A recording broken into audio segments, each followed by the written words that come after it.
سرخط مهمترین خبرها: جریمه و دیگر پرداخت‌های دولتی در تاجیکستان زیاد می‌شوند. حجم مبلغ فاند ذخیروی پرزیدنت از 0.5 میلیارد سوم بیشتر شد و استقلال در سفر از تیم الدوحل شکست خورد.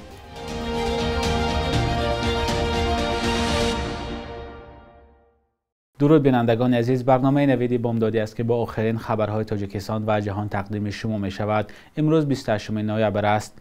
حکومت تاجیکستان حجم نشان دهنده برای حسابها را زیاد کرده است. این نکته در قانون بودجه سال 2024 ذکر شده است. سال روان یک نشان دهنده برای حسابها به 68 سوم برابر است. سال 2024 این معیار تا 72 سوم بالا می رود. با زیاد شدن نشان دهنده برای حسابها، حجم انداز، باج، جریمه ها و دیگر پرداخت های حتمی دولتی افزایش خواهد یافت. همچنین حجم پرداخت های اجتماعی از جمله کمک پولی ها به کمبیزایان هم زیاد می شود. مقامات می گویند که حجم نشان دهنده برای حساب ها با نظرداشت بی‌قرب شوی پول بالا برده می شود. موضوع گران بودن حجم جریمه ها با نظرداشت وضع زندگی مردم در تاجیکستان بارها مورد انتقاد قرار گرفته است. حجم فاند ذخیروی پرزیدنت تاجیکستان در سال 2024 از 0.5 میلیارد سوم بیشتر تعیین شده است. بر اساس قانون بودجه که هفته‌نامه صدای مردم نشر کرد، حجم فاند ذخیروی پرزیدنت در سال 2024 563 میلیون و 380 هزار سوم یا کمی بیشتر از 51 میلیون دلار تعیین شده است. طبق قانون درباره مالیه دولتی جمهوری تاجیکستان، فاند ذخیروی پرزیدنت به اندازه 2% درآمد بودجه دولت مقرر کرده شده است و این مبلغ‌ها با فرمان رهبری دولت صرف کرده می‌شوند. نمایندگان حکومت فاند ذخیروی پرزیدنت را به حیث امکانیت برای حل و فصل مسئله‌های تعجیلی نام میبرند. تنها برای برگزاری آزمون فروغ صبح دانای کتاب است از حساب فاند ذخیروی پرزیدنت میلیون ها سوم جدا می شود. اینچنین سالهای گذشته در حالتهای سرزدن آفتهای طبیعی از این فاند مبلغ جدا می شد.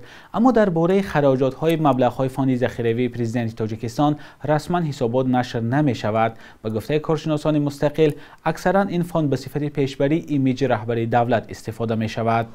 یک پژوهش برنامه رشد سازمان ملل یا UNDP معین کرده است که زنها در تاجیکستان با نمودهای گوناگون خشونت دچار می شوند.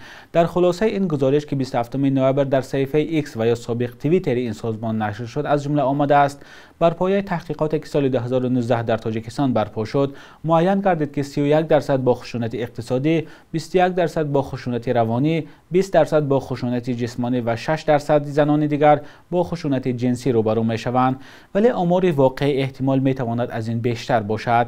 این گزارش در روزهای برگزاری معرکه سرتاسری 16 روزه عمل نشر شد که به خاطر بالا بردن اطلاع و آگاهی جامعه از احترام به حقوق زنان و دختران بعد 25 نوامبر شروع شده است.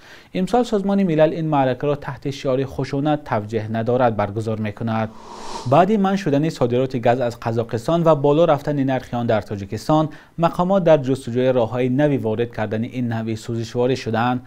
از جمله مقامات تاجیکستان می‌خواهند واردات گاز را از ترکمنستان به راه مانند. در نشست کمیسیون مشترک تاجیکستان و ترکمنستان در شهر دوشنبه همین مسئله بررسی شده است. اسکندر فیروز و امیر اسایف با جزئیات بیشتر. 27 نوامبر در شهر دوشنبه جلسه کمیسیون مشترک همکاری‌های اقتصادی تاجیکستان و ترکمنستان آغاز یافت. یکی از موضوعهای آن تحکیم همکاری در بخش نقلیات و انرژتیک است. در این زمینه تاجیکستان می‌خواهد صادرات گاز مایع را از ترکمنستان گسترش دهد. ترکمنستان آماده است این مسئله را بررسی کند. Наша сторона предлагает официально обратиться через официальные каналы. Наша страна готова рассмотреть там минуя товарные сырье биржу. نرخ یک تن گاز مایع ترکمنستان 855 و همین مقدار گاز قزاقستان 483 دلار آمریکایی است. اما قزاقستان صادرات گاز مایع را به خارج تا تابستان سال آینده منع کرد. با وجود گفت و شنید با ترکمنستان، مقامات تاجیکستان امیدوارند که با قزاقستان نیز در این مورد زبان مشترک پیدا خواهند کرد. در سطح حکومت‌های ندیده می‌بریم مولی مسئله چونکه حالی و یک طرفه چکردگی هستند، لیکن و بین ما و ها هست شرطنامه‌های بین دولتی هست. من فکر می‌کنم که مسئله حل و فصل خودش می‌یابد. باید مردم از این و خواطر نباشد. ما حتما این مسئله حل و فصل میشه.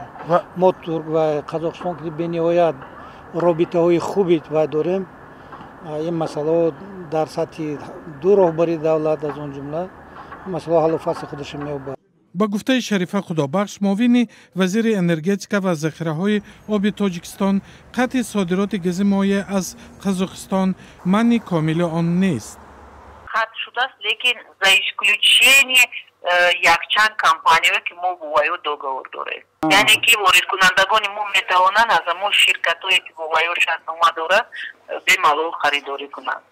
کارشناس عبدالله اشارов به این است که تاجیکستان پایبند واردات سوزشواری از روسیه، قزاقستان و ترکمنستان نشده، در مورد واردات گاز مایع آذربایجان و ایران تلاش‌های بیشتری انجام دهد.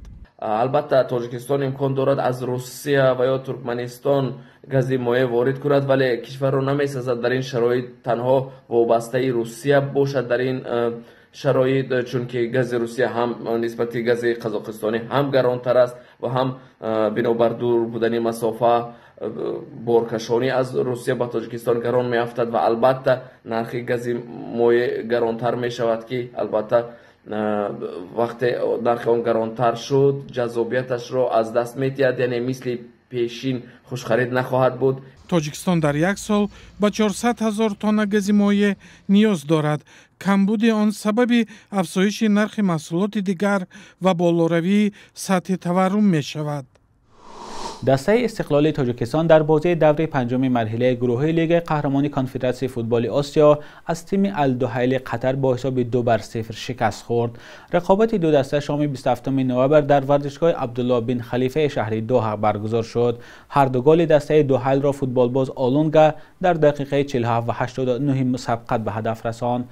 یادآور میشم که بازی دور اول مسابقات میان دسته‌های استقلال و الدحیل که 19 سپتامبر در ورزشگاه مرکزی دوشنبه برگزار شده بود با حساب مساوی و بدون گل خاتمه یافت. هنرنمای فوتبالبازان دسته استقلال ناراضگی مخلصان را در شبکه‌های اجتماعی به میان آورد.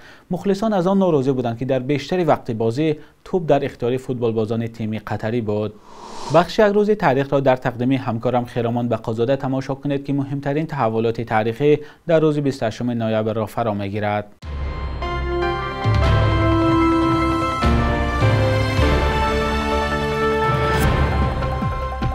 28 ноябри соли 1943 дар Теҳрон, пойтахти Эрон, конфронси маъруфи сегонаи бузург ба кор шурӯъ кард ки чун ҳамоиши эътилофи зидди гитлерӣ маъруф аст. дар ин ҷаласаи таърихӣ раҳбарони Иёлоти Муттаҳидаи Амрико ва Бритониё Франклин Рузвелт ва Уинстон Черчилл ба раҳбари Иттиҳоди Шӯравӣ Иосиф Сталин ваъдаи кӯмак дар ҷанги зидди олмони гитлериро карданд ва ин ҳампаймонӣ барои торумор шудани фашизм дар давоми 2 соли баъд нақши калидӣ бозид. соли 1995 дар Тоҷикистон аввалин паноҳгоҳ барои занони қурбонии хушунати оилавӣ ва фарзандони онҳо таъсис шуд.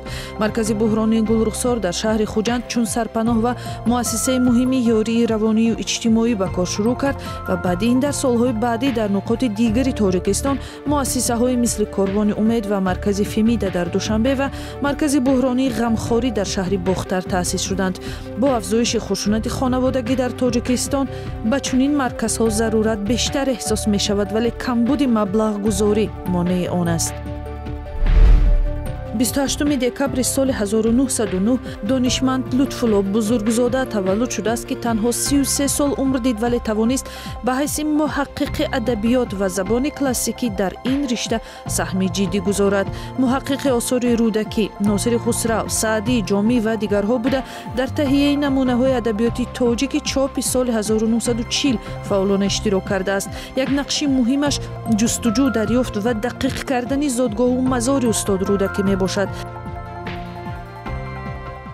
شبانه روز گذشته قرب روبل روسی و هم دلار آمریکایی در بانک‌های تاجیکستان به تغییر بود. صبح امروز در بانک‌های تجارتی کشور 1000 روبل روسی به 122-123 سامانی برابر است. 100 دلار آمریکایی باشد تا 1089 سامانی ارزش دارد.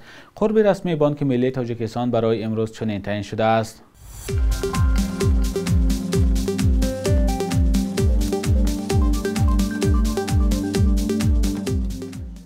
بینندگان عزیز، این آخرین بخش در برنامه نوید بود. تا فردا در همین وقت و ساعت خدا نگهدارتان.